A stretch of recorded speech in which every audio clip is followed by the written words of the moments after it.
Welcome to Prosecco and Prose, Episode 5. This week's Prosecco is Stella Rosa by Il Conte. This week's prose is Then She Was Gone by Lisa Jewell. Thank you for joining us for an episode of Prosecco and Prose. I'm Wendy. And I'm Amy. This is a deep dive virtual book club hosted by two English teachers and army wives who love to read and love the bubbly. In each episode, we will feature a discussion on a novel from our local DC Metro book club. Or we will chat about some of the latest and greatest pieces of prose. We will also answer questions our friends send us in our sparkling wine box. She said sparkling wine box. What an oxymoron. So sit back and pop a cork for this week's episode of Prosecco and Prose. For those of you who are listening in the car, please don't drink and drive. Save the bubbly for later. In this episode, we'll discuss Lisa Jewell's novel, Then She Was Gone. Lisa Jewell is a very popular UK author and has written 18 novels. Though she took a detour working in fashion for several years, writing is her first love and true talent. I found this really interesting. She was once accused of cheating by a teacher who didn't believe the poem Miss Jewell read in class was written by her. I just wish I could view a copy of that poem. You know, best-selling author. It's such poetic justice. It is. And I want to read the poem as well. Me too. But Miss Jewell's career, this is interesting too. It really got sparked by a friend who challenged her to write 3 chapters of a novel in a month for dinner at a favorite restaurant. Seems Miss Jewell enjoys food as much as us because she rose to the challenge. She sent those 3 chapters out. And after many rejections, one letter finally came back with interest in the whole book, and that became her first novel, Ralph's Party, which was UK's best-selling debut novel in 1999. The summary of the book sort of reminded me of stairwell living in Germany when we were stationed there 30 years ago. But what a great backstory for her debut as a novelist. It's pretty cool. She definitely had a friend who believed in her and saw her talent. It sounds like some of the people we have in our wonderful circle. Military wives, we rock. We do. Now, I had this book on my list for a while, just waiting on hold in my Army library.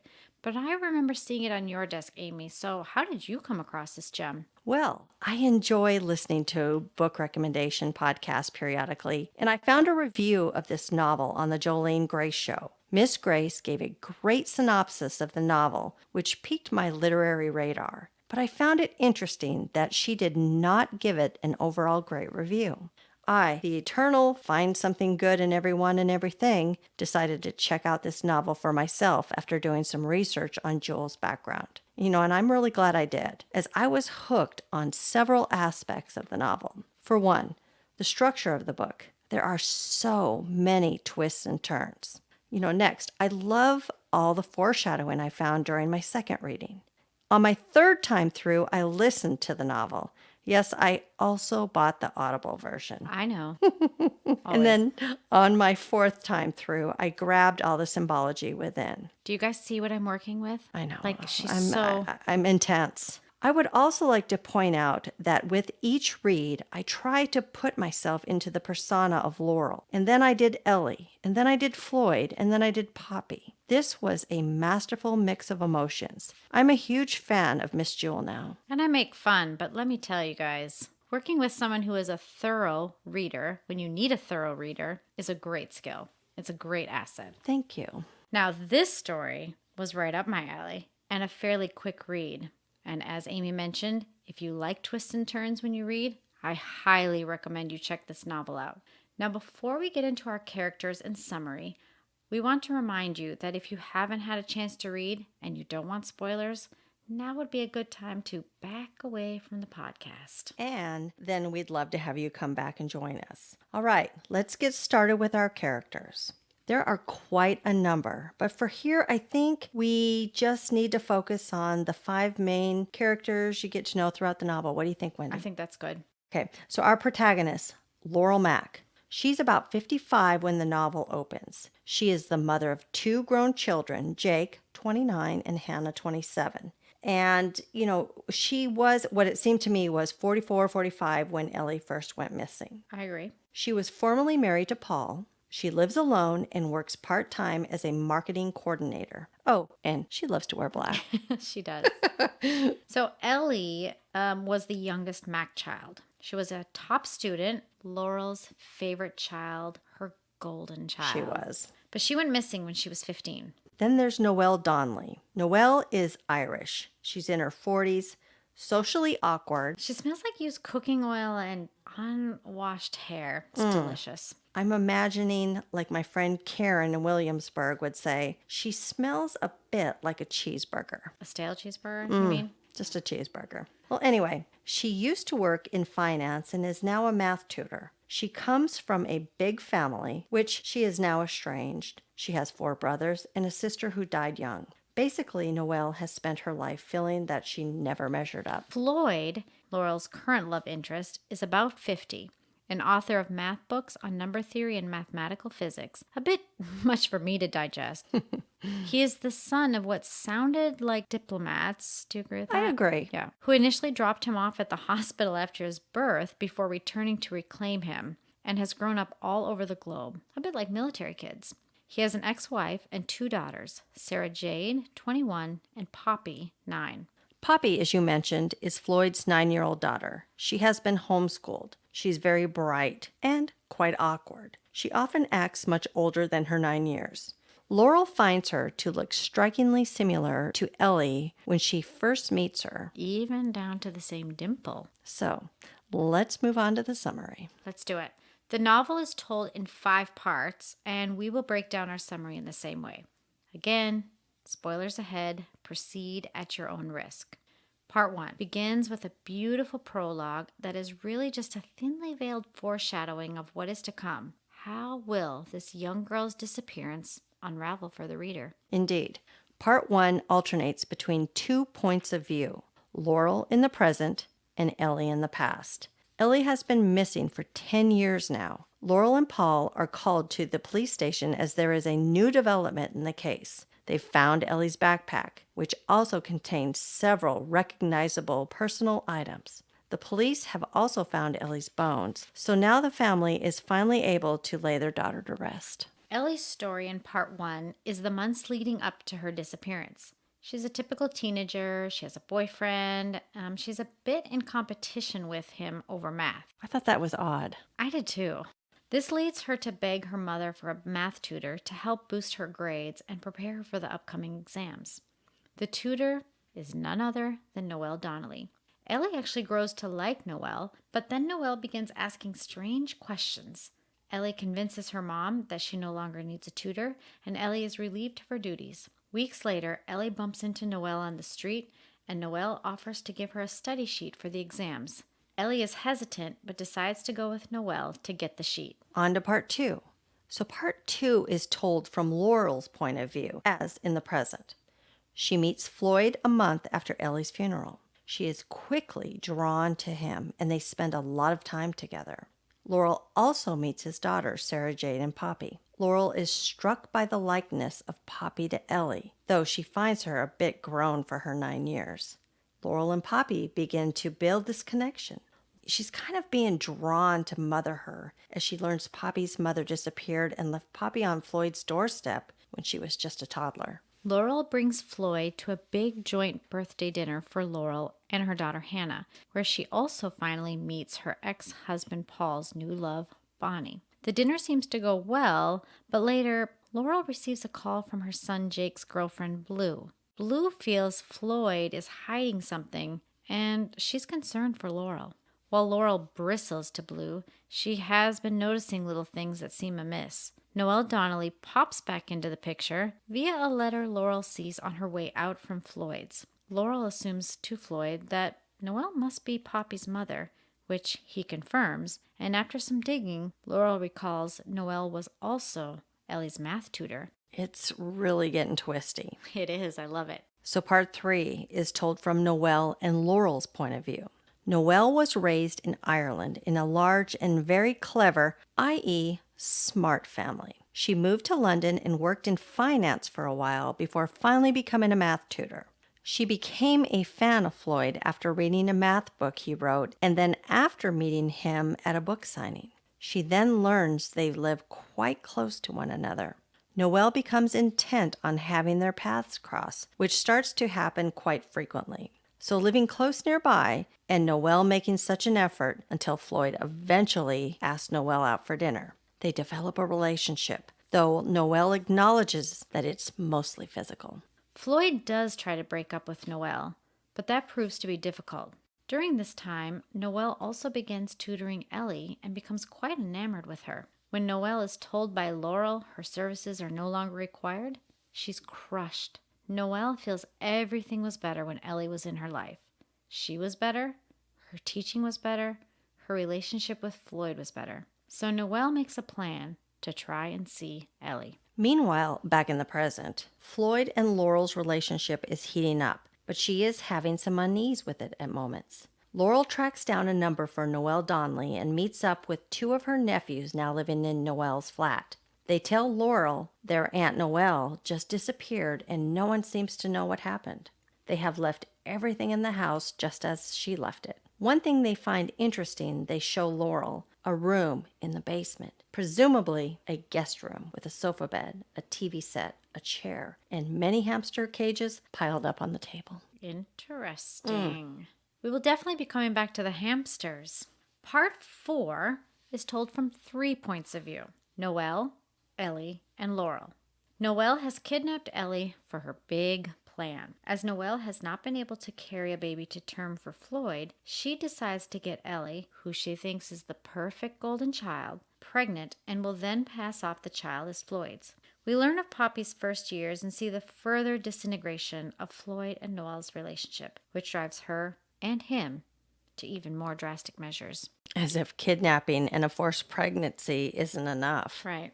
Ellie is living in the little room in Noel's basement, and Noel is taking quite good care of her at first. Noel brings her these 2 hamsters so she can have some company. But as the pregnancy moves further along, Ellie finds herself alone for longer periods of time. The baby, Poppy, is born, and Ellie is essentially forgotten down in the room. It's really quite deplorable to me. It is.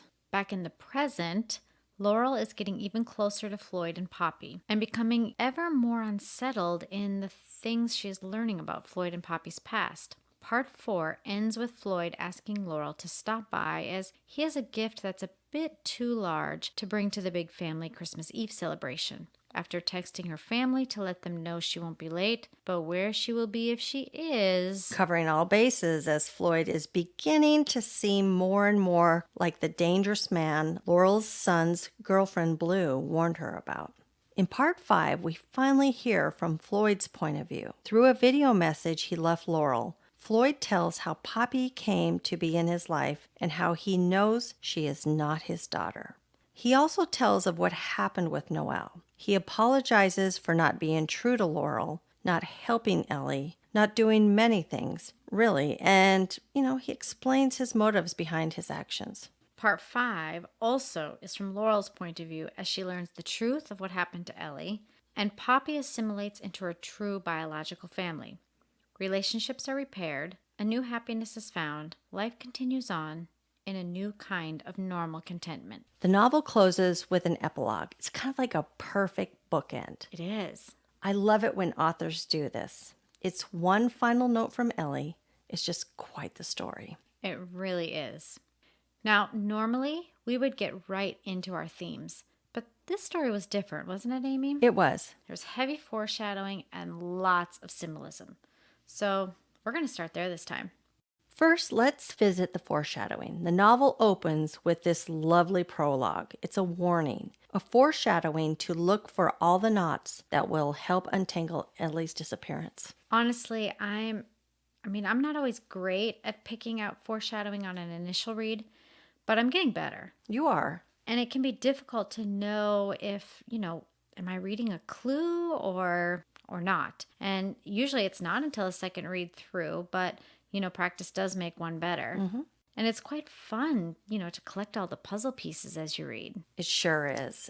As we said, lots of foreshadowing in this novel, and we want to cover just a few instances. When Noel is tutoring Ellie, she asks her What's the worst thing that ever happened to her? Like if she's had a hamster die or something similar to that. Ellie says she never wanted a hamster and nothing really bad has ever happened to her. Noel tells Ellie she hopes she realizes how lucky she is because one day her luck will disappear and there will be nothing she could do about it. That's loaded with foreshadowing. What about when Ellie and Theo are talking about their plans for summer? Remember that? Right. So after Ellie says what they're wanting to do, they discuss that they want to do a bunch of risky events. Theo says, "So, Ellie, your plan for the summer is to basically die?" Wow. Then there is Laurel and Floyd's first date. Remember that? Mm-hmm.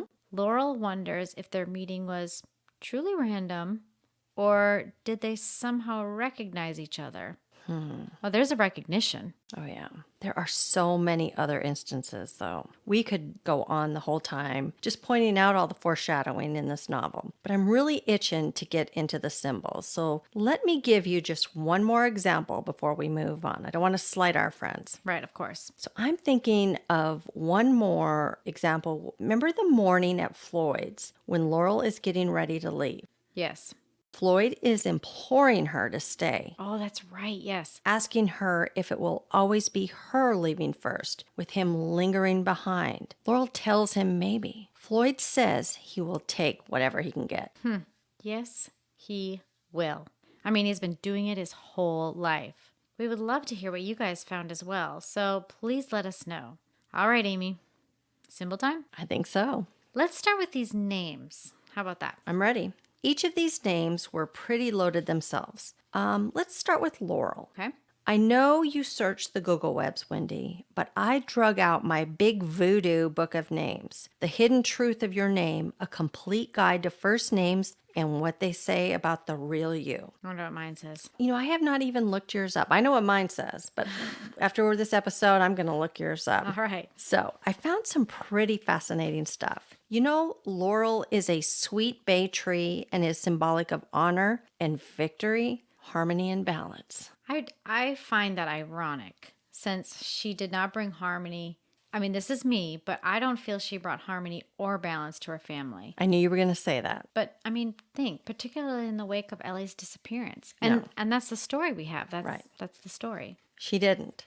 But the family actually splintered as she disappeared into herself and her search for justice for Ellie. And she was all but estranged from her remaining children. Maybe, just maybe, she will find her victory and balance in the end. I hope she does. But let me continue. The name Laurel is associated with a strong sense of being driven in life by feelings of duty. Okay. I mean, she was certainly duty driven to her family when Ellie was alive, and then duty driven to find Ellie or what happened to her after she went missing. And one more thing to add. Laurel also relates to someone who has a powerful drive to protect family from any harm or possible upset. More irony. She seemed to cause more upset in her family because she stopped being a parent to her children who are still alive. Even Laurel recognizes that she was a big factor in her family's eventual collapse. I mean, Yeah, I can concur with that. okay. I mean, it's just the voodoo name book. It is the voodoo name book. I love it though. Now, I'm going to move on. Okay. Ellie was a name that was a bit more obvious. Oh, yeah. It means bright, shining one, right? Okay. Ellie is Laurel's favorite, her golden child. You know, I cannot relate to that. I have one child, and he is my golden child. He is. So let's move on to Noel. Noel was also another character whose name was quite fitting. Well, she was born on Christmas Eve. Remember, she tells that to Floyd in their little I thought meetup. that was 'cause she, so weird. It was. She said she ruined Christmas for everyone. But I'm guessing you found even more that fit this devious character. I certainly did. Noel is someone who is intensely jealous and will suspect the worst immediately. Also, Noels tend to have a great deal of ambition, and they are self-confident in their ability to achieve goals, undaunted by obstacles. Well, her goal was to have a child with Floyd, give him what he didn't have, a loving relationship with a child, True. and ultimately keep him in their relationship. So, To drive further into Noelle's name, when Noelle feels a challenge to her sense of personal direction, it only further stimulates this urge to succeed. And Noelle is determined to give Floyd his perfect child, whether or not it came from her. true. Speaking of Floyd, the name is symbolic of an inner desire for a stable, loving family. And Floyd, he certainly has a desire to create such a family. His family nearly abandoned him. He moved frequently as a child, so never was really able to build lasting relationships. His marriage fell apart, and his relationship with the child of that marriage, it's not even close. Can the word nerd pop in here for a minute? Please, I love it. Floyd also means gray. That was the weirdest thing. And the word gray appears in this novel 21 times. I do remember seeing it a lot. Yes. So looking at the meaning gray, it's a neutral color. It avoids attention. It's calming. It's the color of intellect. So fitting. It's, it's a shade that lives between the extremes of black and white. And if you look at the cover of this novel, you'll see the gray, the black, the white. Oh. I mean, it's just so telling. It is. I mean, This is no coincidence. it's not a coincidence. And just to hold that, because we're going to come back to the cover. Okay. But on this thought of gray, it just really fits Floyd. I thought so. Does, because Laurel is calmed by Floyd from their first meeting.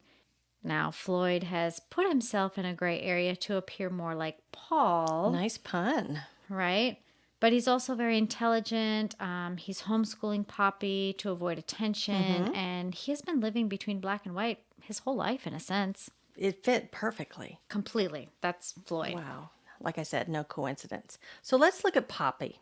We all know the poppy flower, but it's not really a sweet and feminine flower. It's a flower full of spunk. Poppy, like Floyd, is symbolic of an inner desire for a stable and loving family. Also excellent at learning and understanding.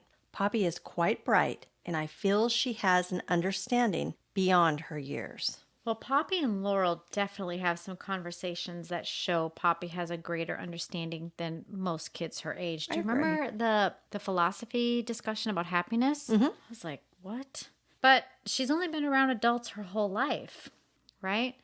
So, Amy, one other note of interest I found, Poppy tells Laurel she's an extrovert. Poppy means introvert.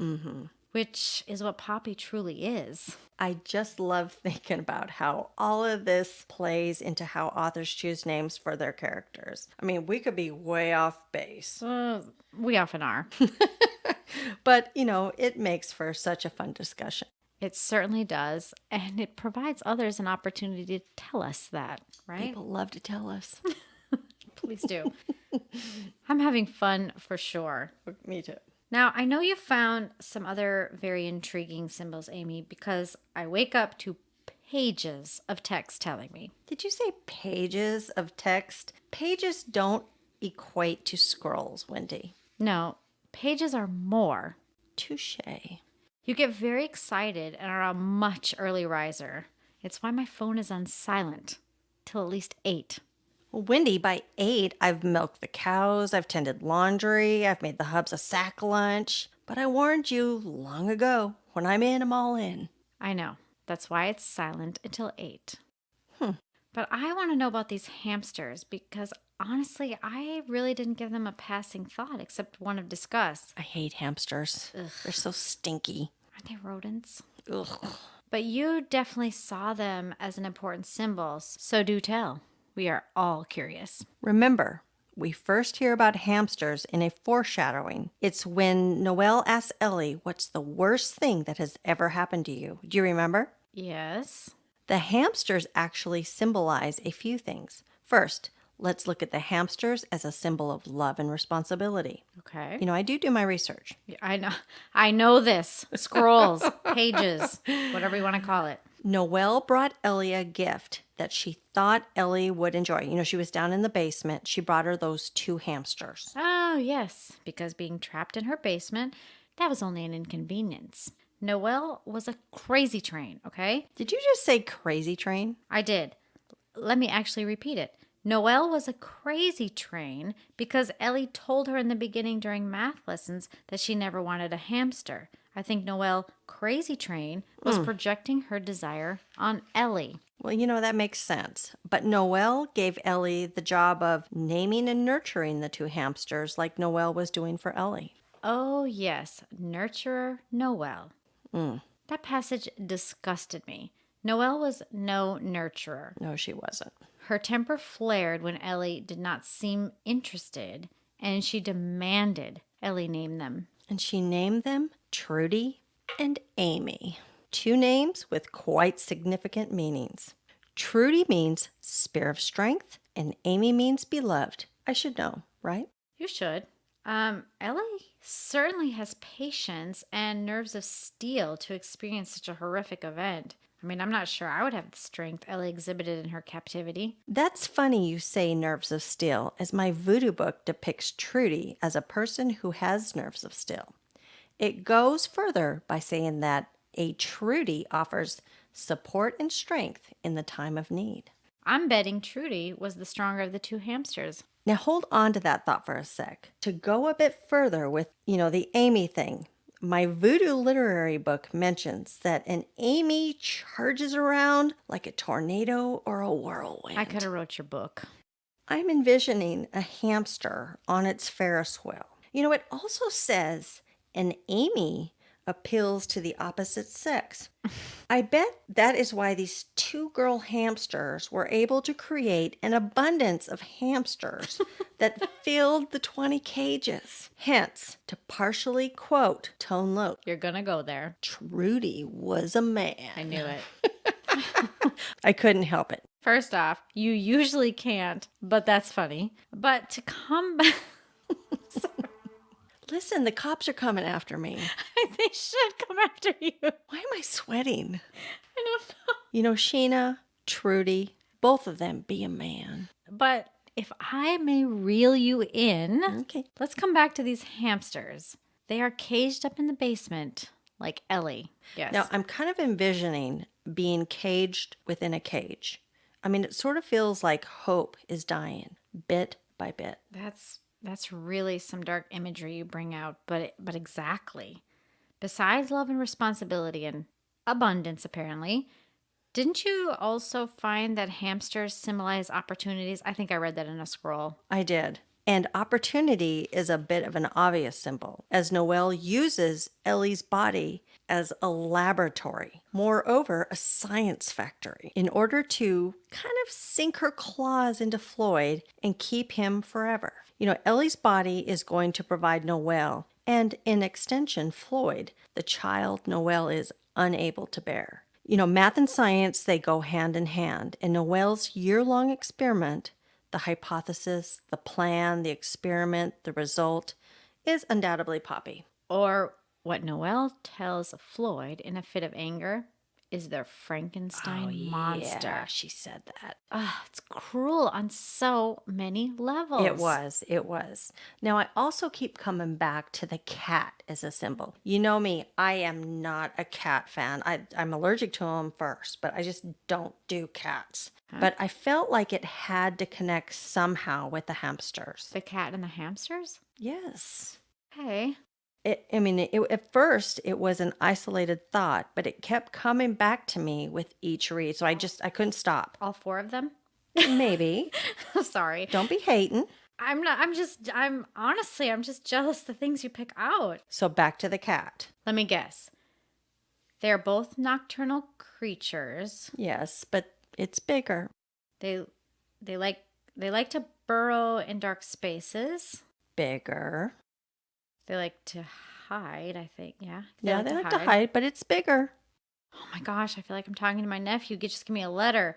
They're solitary animals. My God, bigger, bigger, bigger, bigger. Okay, I can't stand. Will you just tell me? Please just tell me. So I'm getting ready to blow your mind. I just cannot wait to see your face. FYI, you usually blow my mind. Okay, so go ahead. I didn't see it until I read through the novel a final time during our research phase. Okay. Did you know that the most popular species of hamsters is the Syrian hamster? And the Syrian hamster is often referred to as, wait for it, the teddy bear. You're kidding me, right? Because that's the name of Ellie's cat. That's the name of Ellie's cat, right? Yeah.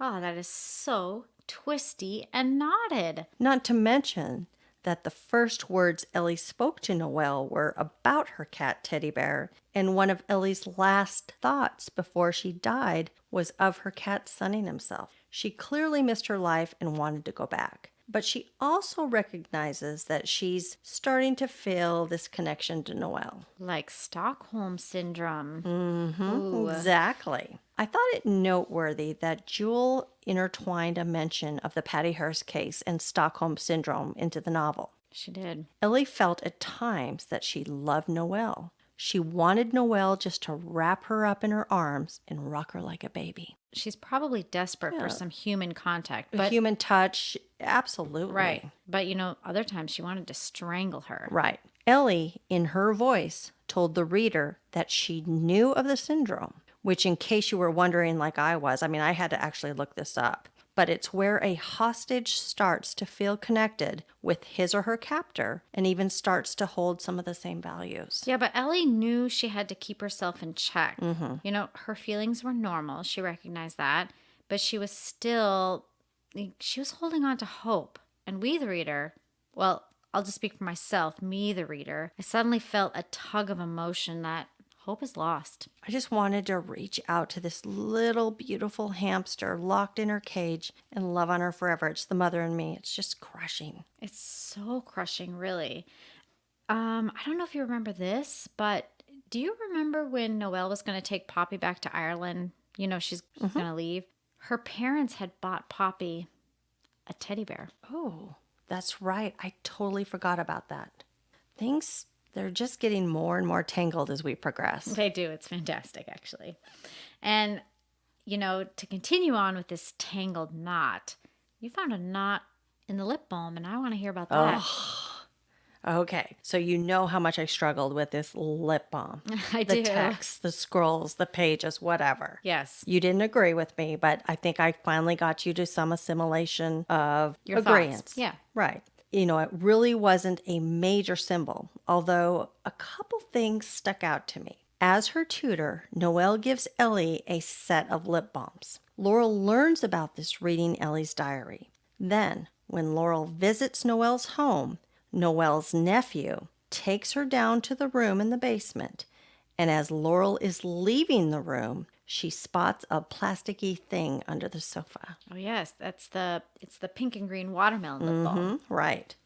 Laurel felt at this time like that this lip balm belonged to her. And when she goes back to Ellie's box of things at home, she sees that it completes the set. That's right. I feel like the lip balm was an epiphany moment for Laurel. She can't quite put her finger on it yet, but subconsciously, the puzzle of what happened to Ellie is just starting to come together for her. Yeah, I can see that for sure. She's getting some feelings that are unsettling with her, with the whole Noelle, Floyd, Poppy thing. So, Well, she is, but before we get too far away from our symbol talk, think of what lip balm is for. It's used to soothe, right? The lip balm in the beginning symbolized Noelle's attempt to smooth things over with Ellie. Remember when she was helping Ellie prepare for her GCSEs? I do, but when Laurel finds the lip balm, it's really anything but soothing. Exactly. Here's a fun fact about lip balm. If you use too much of it, it can actually have an adverse effect. Rather than soothing your lips, it can actually make them more irritated. Wow. I might have a problem then because I'm a little bit of addicted to it. I know you are. So, wait. So Laurel finding the lip balm actually amplifies her nagging doubts that she keeps pushing aside. Exactly. How do you do this? Your ability to pick out these little details is just one of the many reasons I love these conversations with you. Such insight. That's incredible. Wendy, the struggle is real. But we both bring a little something to the table. So, Laurel wants all these incidences to be coincidences. But looking back, I felt like the lip balm moment really turned into a catalyst moment for Laurel. She cannot continue to ignore these doubts and signs. I can see that. She does seem to stop pushing these coincidences away so firmly.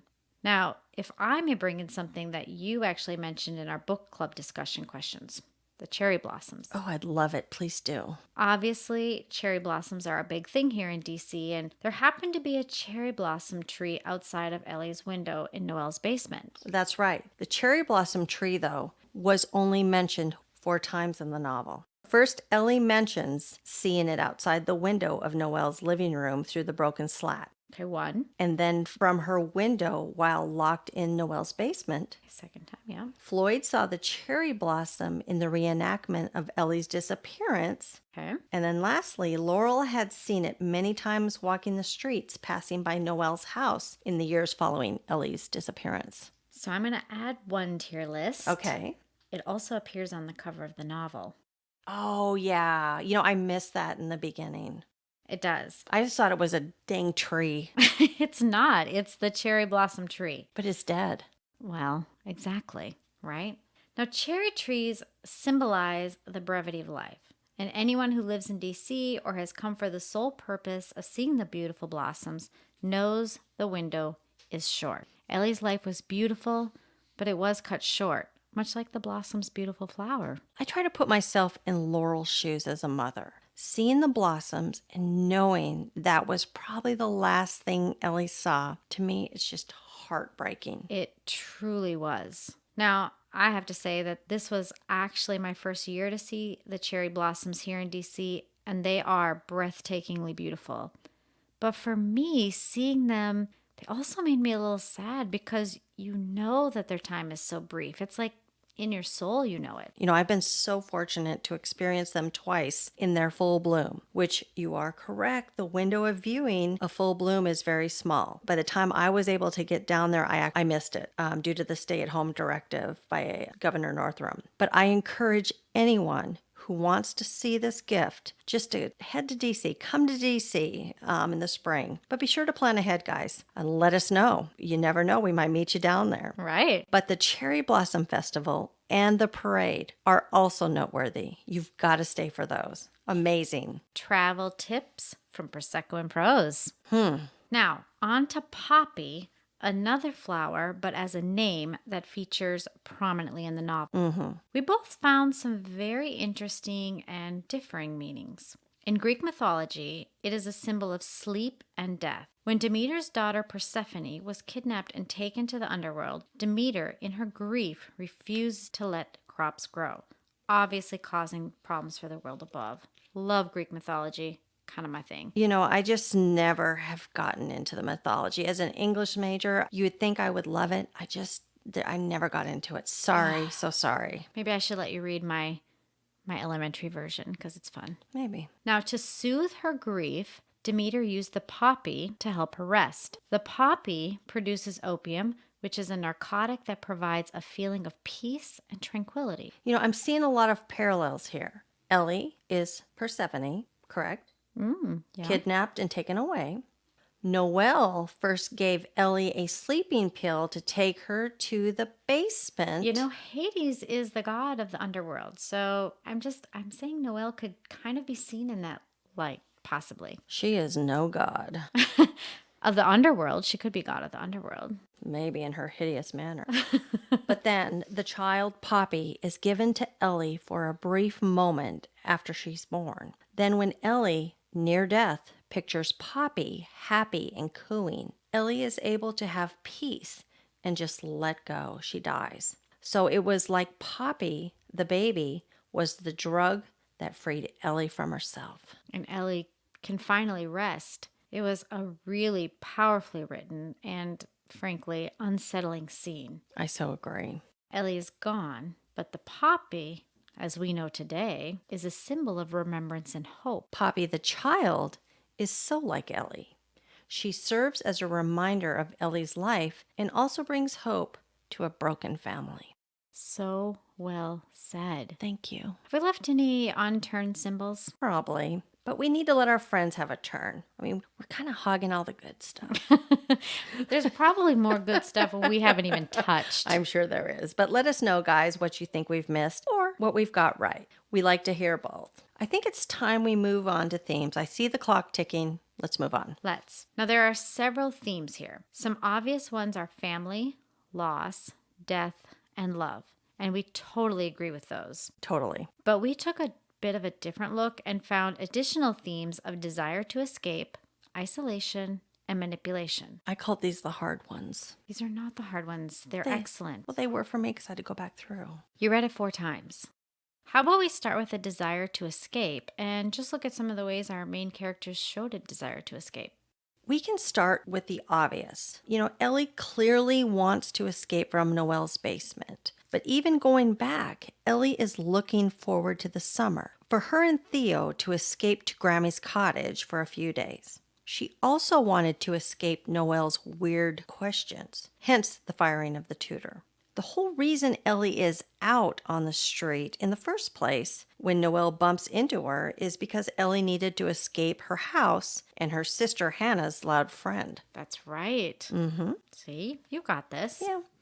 Ellie does make an initial attempt to possibly escape at one of her first days in Noel's basement. Do you remember? Mm-hmm. She hit her with a chair. And Ellie thinks about attacking Noel one night when she comes down to the basement extremely drunk. Ellie sees a moment of vulnerability. I just wonder why she didn't take it. But the moment was gone, and with it, her opportunity. Another crushing moment. I mean, really. Noelle was another character with a desire to escape. She wanted to escape her big family where she just did not fit in. She was not the pretty, nicer, more clever Michaela who had died. Michaela was her sister, right? Right. Michaela was her sister. And she does. Noelle moves to London and she doesn't see her family ever again. Ugh. Well, Noelle did plan to go back to Ireland. She was going to take Poppy with her. Now, her plan was to escape Floyd, take Poppy back to her family, though she was secretly hoping Floyd would eventually follow her. And they would live happily ever after in the Irish countryside. 'Twas not to be. Now, Laurel was constantly trying to escape, and with good reason.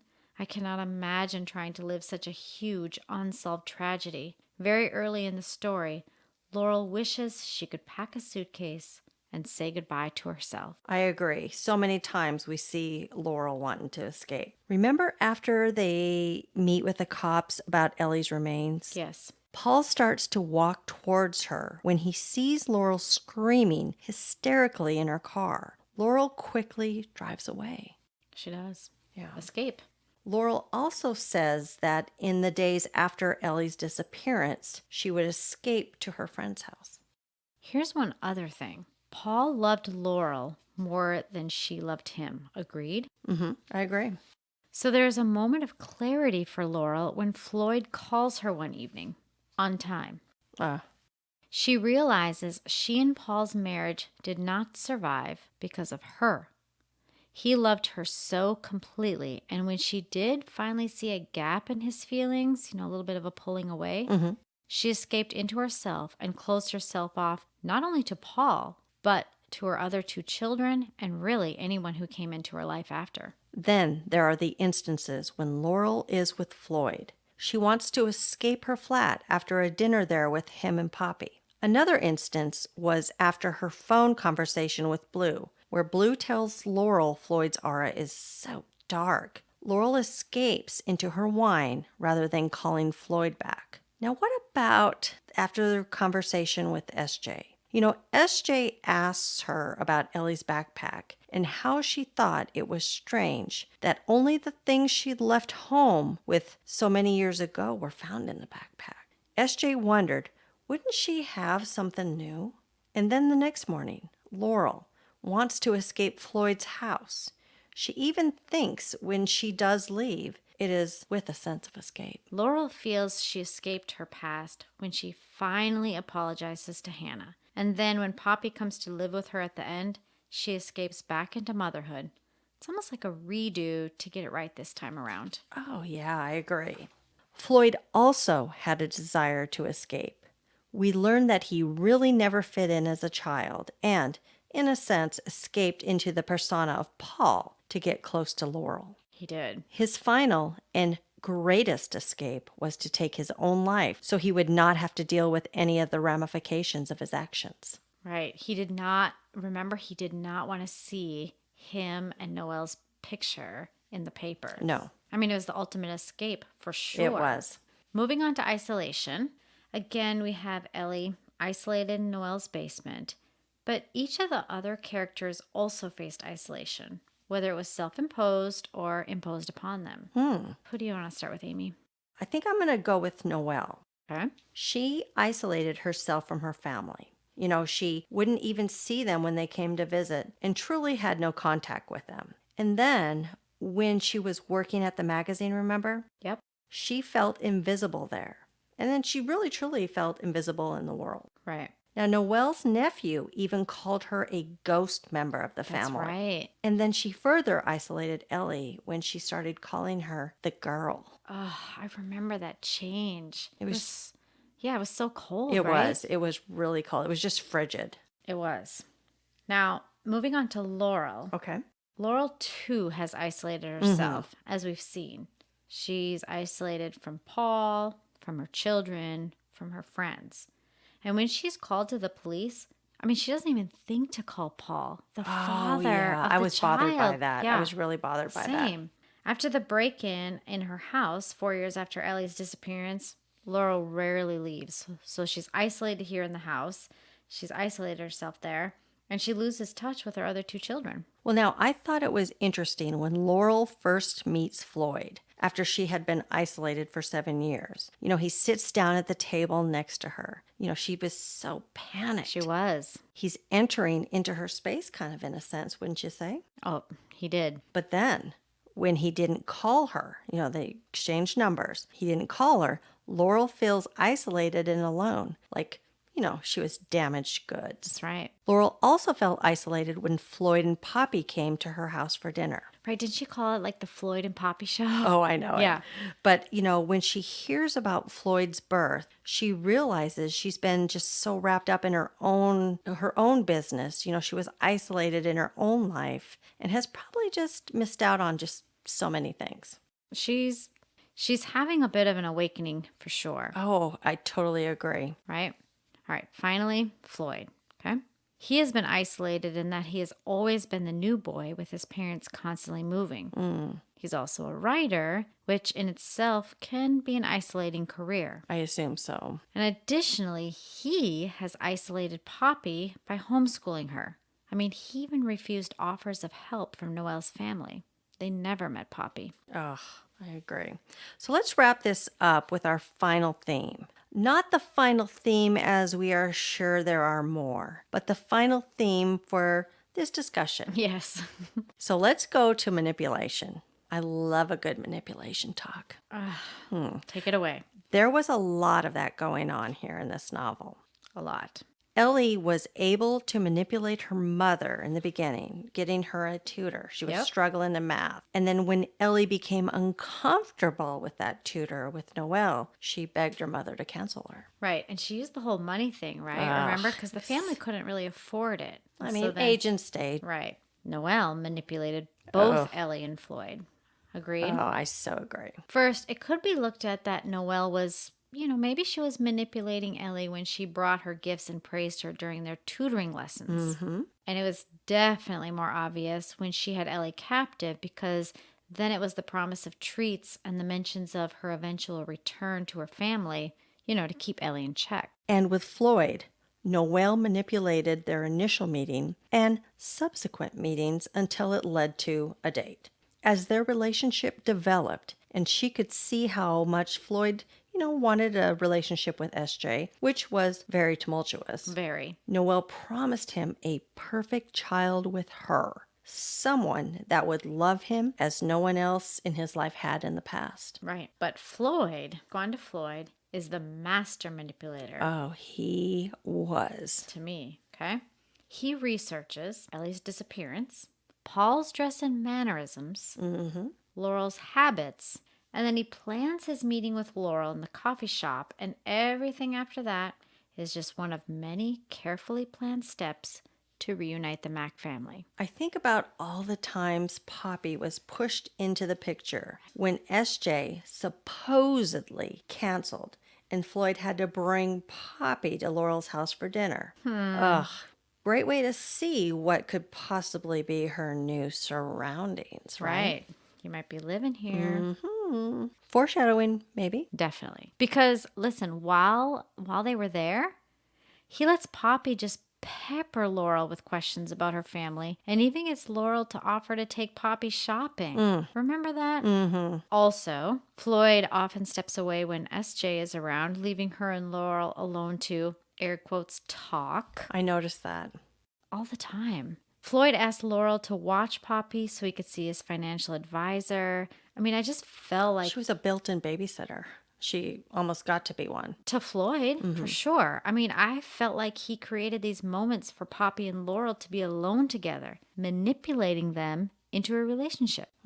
I mean, he knew Laurel was desperate for a connection to her daughter, Ellie, a secret he already knew, and for a connection to a child. So he gave her those opportunities. Wow. This was not a normal novel for me to read. It really wasn't the genre I typically enjoy, but the synopsis that the Jolene Grace show provided me intrigued me. I really got lost in the pages, and I'm glad I took a chance with this novel. I would definitely recommend it to anyone who enjoys thrillers. I agree. This was hard for me. This really was a difficult one because there was just so many emotions in there, especially having a child. True. And I can't relate to that on the same kind of level, but for me, this is exactly the kind of twisty thriller I pick up. I kept getting pulled further and further into the story. So I recommend it as well. Ready for Sparkle and Wine time? Go ahead, my friend. We had a few listeners from our last episode of the Dutch House mention that they liked listening to the summary in such a fairy tale manner. I'm so glad. Me too. We thought it would be a fun change of pace, and finding the right music really added to the fairy tale experience. In our research, as mentioned, we found that many readers picked up on the fairy tale elements throughout the storyline. So thanks for the feedback on something that was a little bit of a challenge to tackle. I thought this would be a good episode to give a shout out to a new Northern Irish author now living in the UK, Gabrielle McMaster, who just released her debut novel, Not Always Blue Skies. This novel is a contemporary young adult novel that brings awareness to the rising concerns of teenage depression. I thought it appropriate to mention the book here, as her novel dealt with similar themes as Jewel's Then She Was Gone. You know, it had the mental health, love, loss, escape, manipulation, and isolation. Wouldn't you agree, Wendy? I totally agree. But most young adult novels are really kind of relationship centric. You can always count on that. But Gabrielle's novel focused, to me at least, on depression. And the relationship that materializes within the story encompassed a nice balance of both. Definitely. So guys, again, that is Not Always Blue Skies, and she spells blue skies a little different. So it's BLU, and then skies is SKYES, and you'll see the pen name and understand. But this was a book by Gabrielle McMaster. Now, also, she is debuting a new novel in 2021. The name of that novel is Twist the Wind. That's again 2021. I really like her book titles. Yeah, I mean, first yeah. off, like that just pulled me in. So excellent. She's different. She has a different writing style, and it's just so playful. And I just kind of felt like I was in the novel with her. Yes, definitely. That's awesome. And guys, please check her out. Just, try something different on your to be read list. Oh, yeah. Because it's always getting bigger, It's just right? like with Then She Was Gone. I stepped kind of out of my comfort zone Right. and tried something new. I mean, I'm a young adult novel fan, so it wasn't really a stretch for me. So check it out. So is this a wrap? I think this is a wrap. I think so too. All right. Our next episode in 2 weeks is another short story. You know, we love those. Mm-hmm. The 0 Meter Diving Team by Jim Shepard. Now, it is free online at bombmagazine.org and bomb, B-O-M-B. All right. Thanks for your support. And please tell a fellow lit lover to give us a listen. Please do. Your help in spreading the word of our virtual book club to just one person has increased our listener base twofold with each episode. As a thank you, we are dropping a bonus episode on the 4th of July. We thought it would be fun to give you a beachy read, and we chose Lauren Weisberger's When Life Gives You Lululemons. Let's just see if Senator Hartwell steals the 2020 election. Now, if you enjoy this episode or want the recipe for our Beachy Boozy Summer Slush, give us a shout out or a request on any of our social media platforms. You can always shoot us an email too. Thank you again for joining us for this episode of Prosecco in Prose. Please subscribe to our podcast wherever you download all your favorite podcasts. We would love to hear your reviews or special requests on future pieces of prose. We want to hear your voice as this is your book club. You can also send your questions and comments to prosecco.prose@gmail.com. Don't forget to follow us on Twitter at PNProse.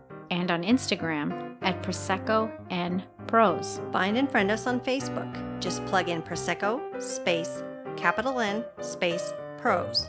I'm Amy. And I'm Wendy, signing off as our bottle of bubbly is now empty. See you for our next episode, and in the meantime, pop a cork and read.